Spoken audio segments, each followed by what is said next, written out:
your marriage will be an acting. And we are practicing something from that time in this time where people are not even sure about their own gender. We think like machines, we act like machines, we want to live our lives like predictable machines. ये philosophy की किताबें पढ़ के नहीं समझ में आएगा. You have to live life. And then you don't need somebody on YouTube to tell you how to practice gratitude for your partner, okay? This comes naturally then.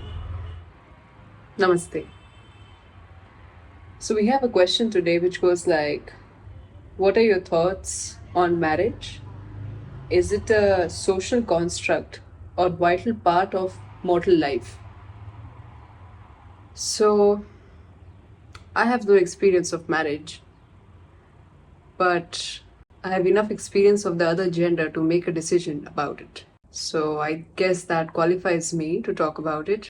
I don't think so marriage is a compulsion of your mortal life. The only thing which is compulsory in your mortal life is to make sure that whatever you're doing is with your full consciousness, awareness, and your presence. So even if you're married, if you're present in that marriage, that will make or break it. Now, talking a little bit about the concept of marriage, because it's a lot of confusion with people. Whether to get married or not to get married, or why to get married. People have made marriage in a business transaction that they think that they can do with the other gender. And when you approach something economically, because your mind is conditioned like that, you start thinking in terms of return of investment, etc., all that, and you forget that you're talking about a human being here. It's a being. It's a life. It's a constantly changing, ever-evolving phenomena that you are engaging in, and you are the same. So this is lost when it comes to marriage, and people start thinking about marriage as if they're making some business investment, and the rest follows. To answer the first part of the question, yes, marriage is definitely a social institution. You don't see that in nature. In nature, there is no creature which is married. Okay? You don't see two trees getting married. You don't see two monkeys getting married. There are partners in nature. People partner up, all right? But there is no marriage. There is no document. There is no court of law which declares them as prisoners to each other for the rest of their life. Okay? That's not the case. What I feel is that if you truly want to get married and have the essence of marriage, first thing should be that court should not be involved. I think if two people need to take courts, papers, or permission for getting married, for celebrating their adoredness for each other, it's an indication of their consciousness that they don't really fully understand marriage, or they don't really fully understand partnership. Let's talk about the phenomenon of marriage. Masses think that it is a compulsion because, number one, for some people it is just an easy way out to find a partner and satisfy their sexual cravings.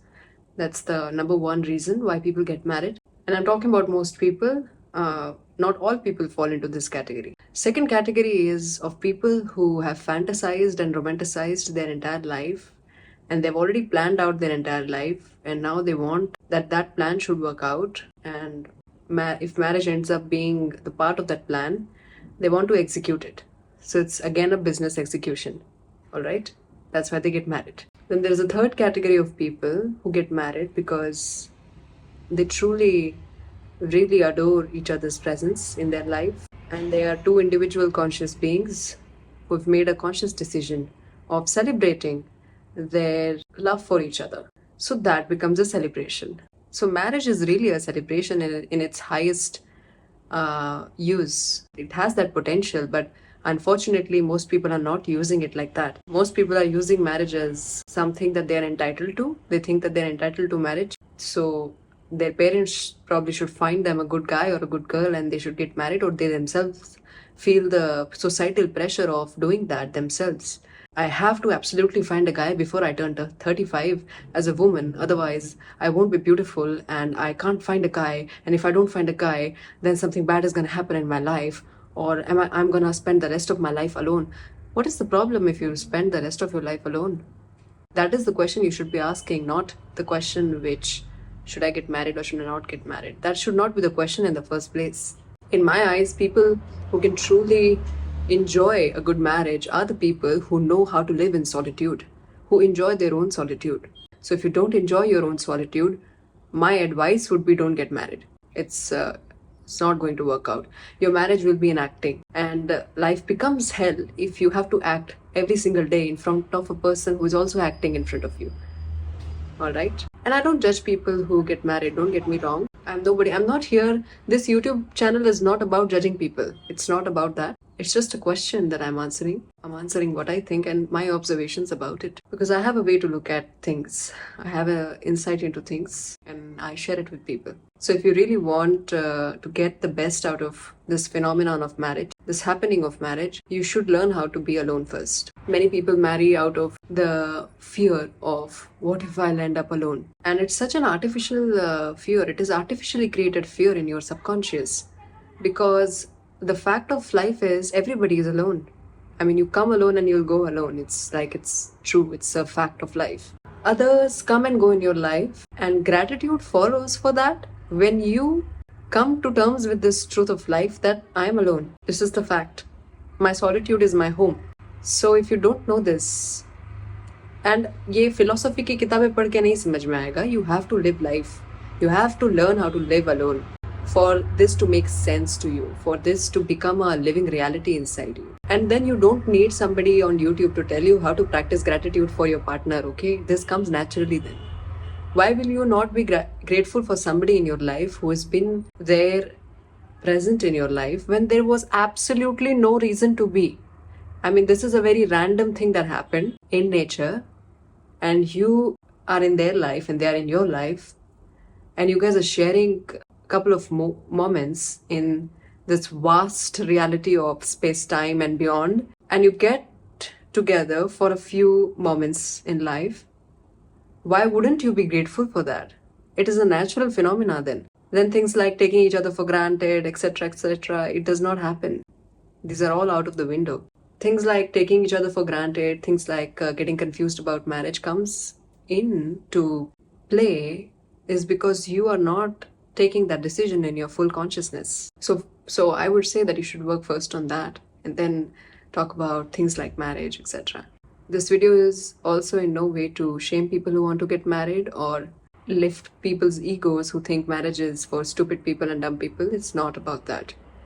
If you think this video is about that, then it shows something to you about your own ego, about your own state of consciousness, and you should probably look at that instead of creating a story in your head about something which is not true. Speaking about the second part of the question, if marriage is a societal phenomenon or not, yes, it is very much, at least the ritualistic part of it.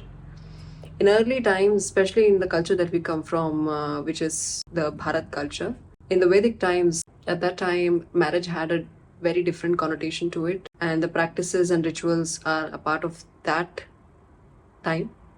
And we are practicing something from that time in this time where people are not even sure about their own gender. So forget about marriage. So that's why there is so much confusion, because we humans, we live with machines. So we've become like machines. We think like machines. We act like machines. We want to live our lives like predictable machines consistently every single day, which is one of the reasons also why people suffer in marriage, because they want to run it as a system. When it becomes on its own a living, breathing organism which two of you nurture together. So it's a very different thing. It's really a project you take up, right? That's why the conscious decision making is very important. So I would say marriage is just another one of the human projects that you take up as a human being in one lifetime. And it really depends on individual to individual. There's no one law for everybody. For some people, marriage really works beautifully. For some people, it does not work. And one size fits all is not a good thing. One size fits all is not a way a human society can flourish and function. Every human individual is a universe in itself. And when you start looking at people like that, you automatically drop all the judgments. Even before you look at the reality, the judgment really blurs the entire reality.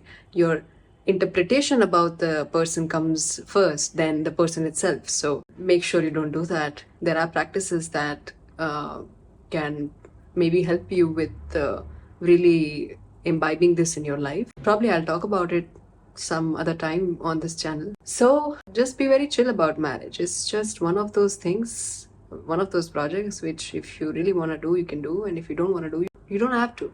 There's no compulsion. And whoever is shaming you or asking you dumb questions such as why are you not married yet, you should tell them to go and wash their toilet first. Okay? That's what you should do. Because it's really a very dumb question, right? It's like asking somebody, why did you have dal khichdi today for lunch? You are supposed to have ragi roti and paneer every day. It's very stupid to talk such things to people, okay? Respect people, respect individuals, respect their own decisions, and respect your own decisions. That's how you'll respect your own decisions also in life. If you decide to get married, then get married. If you decide to not get married, then don't get married. And your decision can change in the future because you'd never know. You yourself are a human being, an ever evolving, ever changing phenomena.